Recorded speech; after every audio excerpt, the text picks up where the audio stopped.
My name is Usenica. Welcome to my casual book channel where we talk anything related to books. Today, I wanted to do the idea of reacting to your favorite book's worst reviews, and then also to throw in my least favorite book's best reviews, because I just think it's such an interesting, spicy concept. Words fail me all the time. It's insane. But I like this idea so much. I think that it's just so interesting. Really quick, look how cute. I got these earrings the other day. I think they're the cutest, dopest little things. I just needed to talk about that. I apologize. Before we get into this, obviously, I'm going to timestamp some of the books to split everything up. Also, thank you to the people who interacted with my last video. I realize when I ask people to engage with the video, if you drop a like or comment on something that you either agree with or disagree with or something that stood out to you, if you would like to see more from me, if you like me enough, it helps me a lot. It really shows YouTube that my channel is worth seeing.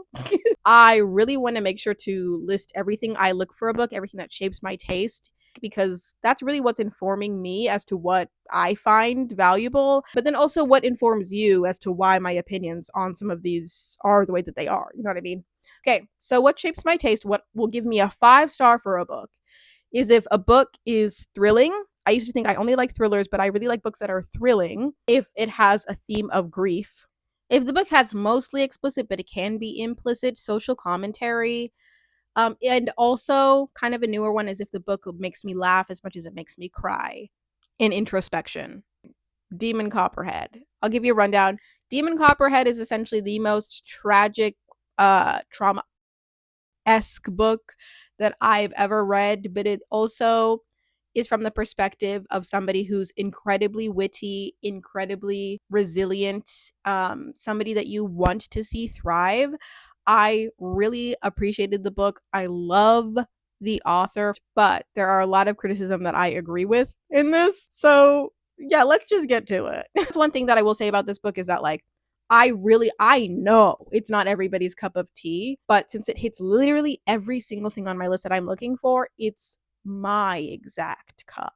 First review. So that somebody gave this a 1-star, and I'm doing 1 to 2 stars. Sometimes I feel like the 1 stars are just so dramatic, and the 2 stars are a little bit more this was a bad book, and I'm gonna give legit reasons why. I had high hopes for this. The beginning was okay, but the rest was a snooze fest. Very put downable. I love that. I don't understand all the rave reviews. I almost DNF'd it. I threw it in the library return slot because I was so happy to be rid of it. That's passion. I love passionate bad reviews that are funny. Also, a lot of these are going to be ones that kind of make me giggle. So if you're seeing a theme of why are these so short? Because they made me giggle. DNF after 200 pages. Just unrelenting misery on every page. Enough. Straight to the point. I know why you didn't like it. Great. Passion. Demon's life sucks. It gets worse. A glimmer of hope appears. Rinse and repeat for 550 pages. She said not even lying. His life just keeps getting worse. I am just destined to not like all new books by my favorite authors this year. I felt that one. Did you feel that one? Because I did. I thought that I would like this more. Short and sweet. Sabrina would approve. Did not finish. She's an amazing writer, and I'm sure the story is powerful and moving, but I just didn't have it in me to engage in the hurt and pain of the story. Every single page was tragic and disturbing. This book is not for the faint of heart, as I apparently am. I appreciate, also, I love when people really try to be fair in their bad reviews and are listen, this just was not for me, and this is exactly why I feel that way, in an understandable words. I appreciate. Thank you, Sarah. Thank you, girl. Okay. I was gonna do another book that I liked, but let me do a book that I didn't like. Okay, we're gonna go into Fourth Wing, the 5 stars about this. I recorded a video on me reading Fourth Wing and reacting to it because it's a popular book that a lot of people really like. So I was like, let me see what the hype is about. Quickly come to find out, it's not for me at all. If you want to see all of my thoughts on it, please go. I think I rated it maybe a 2-star, because as much as I didn't like it, I was invested in the story, and truly, I'm not going to read anything Rebecca Yarros does again. However, I will say the fact that there were talks of her getting a movie, I'll see the movie. I will. As much as I didn't like it because I felt like it was corny. I felt like it was very much for a certain age group, and I feel very out of that age group. Anyway, it's so hard to be honest about books when you really didn't like them because I don't want to hurt anybody's feelings, but I have to be so for real. I have to be so for real. The 5 stars of Fourth Wing.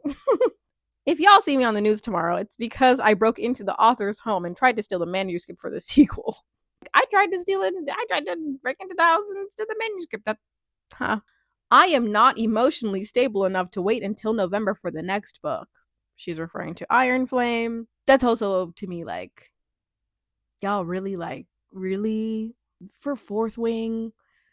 The idea of really like looking forward to a second book to me it's just really incomprehensible. It's just a really, I don't know. Another book whose world I would not survive in, even the sex is borderline dangerous. I got a paper cut reading this book and almost cried. There was a sex scene in the book where these people who have powers get into it and their powers like unleash, and one of them almost hurts themselves. And the fact that somebody's bringing that up, and then about the fact that like, I'm so weak, I got a paper cut just reading this book, even though this book is hella like, I would love to live in this world, but I couldn't. That's hilarious. Like, it's such an interesting thing to mention, and it has so many likes. The review has so many likes. This one I agree with. This one is the one where I can't even make fun of it. It's just Zayden and somebody bowing down, like in an emoji, but like literally just bowing down to Zayden, who was a character in the book who's read as a sexy guy. Zayden is a sexy male. I picture him. No, if they make a movie of Fourth Wing, I'm particularly excited to see who Zayden is. I can't even make fun of that. I can't. Zayden's a beautiful man, and I didn't even like the book, but I'd love to see a movie with him in it. I literally died. I literally just died, and I couldn't breathe anymore, so I died. Rest in peace, me. Oh, y'all were so right about this one. I could have written that. That's so funny. That's so me coded in the way that it's like, I love that. Last one. Did I finish the book, or did it finish me?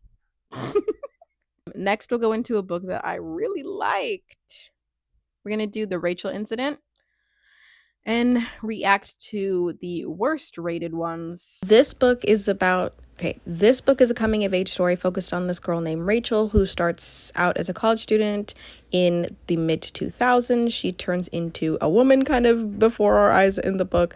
She immaturely attempts to seduce her professor, and that night changes her whole entire life. The story of friendship with her best friend and the dynamics of complicated relationships. I think I read a different book than everyone else. It failed to capture my attention in any way. Rachel was shallow, immature, and generally a crappy person, in my opinion. I made it to 63 pages before it became a DNF for me. Rachel was shallow, and well, Rachel was definitely immature in the beginning. Shallow, I can't remember her being necessarily shallow, but immature, yeah. And I feel like that was not the best part. That was one of the greatest things about watching her grow in the book, was knowing that she started off as this girl who's trying to seduce her married professor, and it turned into a story of very real things that people legitimately go through. I did not like this book. Haven't read a book I disliked so much in a while. I wanted to DNF, but just couldn't. I absolutely hated Rachel. What a terrible, annoying character.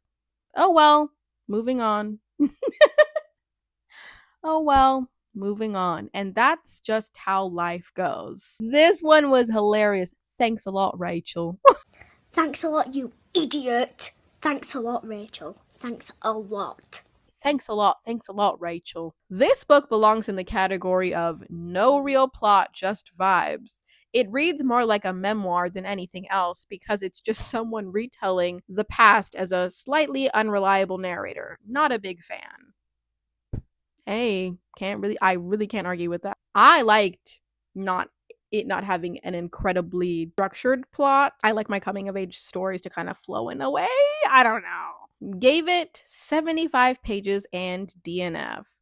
There was just too much Irish slang, which caused me to miss things. I read for fun and can't Google every other word to understand the plot. That was an American. You go into an Irish book written by an Irish author and say there's too much Irish slang?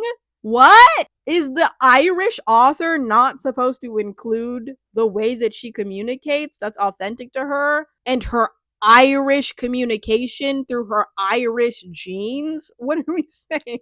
If that's an Irish person for real, that's hilarious. But I feel like that's not an Irish person, and I feel like you're a little silly for that one, Melanie. Inappropriate from the first paragraph. Inappropriate from the first paragraph. I want to know when this person DNF'd it. Was it from the first paragraph? I'd love to know. Thanks a lot, Rachel. One of my favorite books that's a historic nonfiction, Killers of the Flower Moon, which is this is a historical retelling of what happened to the Osage Nation and about how they were one of the most wealthy nations of Native Americans and about how somebody came into their tribe and wanted the wealth all for themselves and was just killing them one by one. This book was a historical retelling, okay? I did not think I was going to like it as much as I did, and I really, really enjoyed it. And I don't like to read a lot of history. I find it to be generally boring, but this made me feel very connected. If you want to see, I have a video on my Killers of the Flower Moon analysis comparing the book to the movie. It's also incredibly interesting to me the people who leave 1-star reviews on nonfiction or like memoirs, especially because this is such a delicate topic, but we'll see what they have to say. This was not my kind of book. I love history, but the author kept going off on tangents, providing details external to the story. I couldn't stay focused. I didn't finish the book. Fair, fair. So boring. Felt like I was listening to a history textbook. This is a historical nonfiction, so I really don't know what the point. What did you expect? This is like a retelling of events that legitimately happened. Anyway, I actually did not finish this book. There was too many people and events. It may just be me, but I did not find this book easy to read. There were a lot of people in this book. Like I felt like I was not going to be able to keep up, but I kind of feel like he provided as much necessary info as he could, and I didn't feel like it took away from it, but I mean, each their own. Shocking and important history written in a style I find terribly dry, confusing, and hard to connect to. I would love to read a fictional POV or multiple POV version of these events, and I'm curious how the film will be. The film was not good. Although I wonder if people would like the film if they rated this lower. I did not like the film because I really felt like they just gave everything away like in the first minute. And you're like, what the hell? There's no intrigue. There's no in the book you didn't know exactly what was happening until he revealed it to you and everything fit together and it made you genuinely want to keep reading. At least me, not these people, but me. A multiple POV version, I just kind of feel like when it's a historical nonfiction, how creative can you be? You know what I mean? I don't know. Maybe he could have been. That's an interesting take, though. This one is so funny to me. Grrr. How do you even do that without sounding really generally just ugly? Grrr. What in the world was that? A history lesson that made me extremely depressed and did not entertain me at all. The only reason I got through it was because I was prepping for clinic and needed something to keep me occupied. I was determined to finish it because my dad loved it. He's an old man, so it makes sense.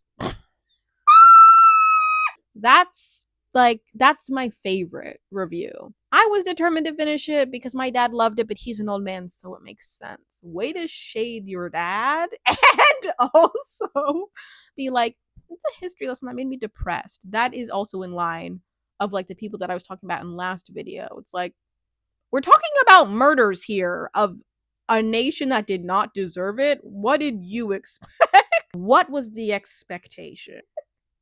I love people. Like, people are so fun and interesting. Even when I disagree with them, I like to intake this, you know? Let me know if you agree or disagree with any points that were made. Let me know your favorite book. That's something I should ask people to comment for real. Comment your favorite book or just a book recommendation because I'm consistently looking for books to intake. Right now, I'm busy reading Intermezzo, which I'm really liking so far. I just wish I had more time in the day to like do anything. I literally, if I could just have an extra 5 hours in the day solely dedicated to reading, I think life would feel just a bit more complete.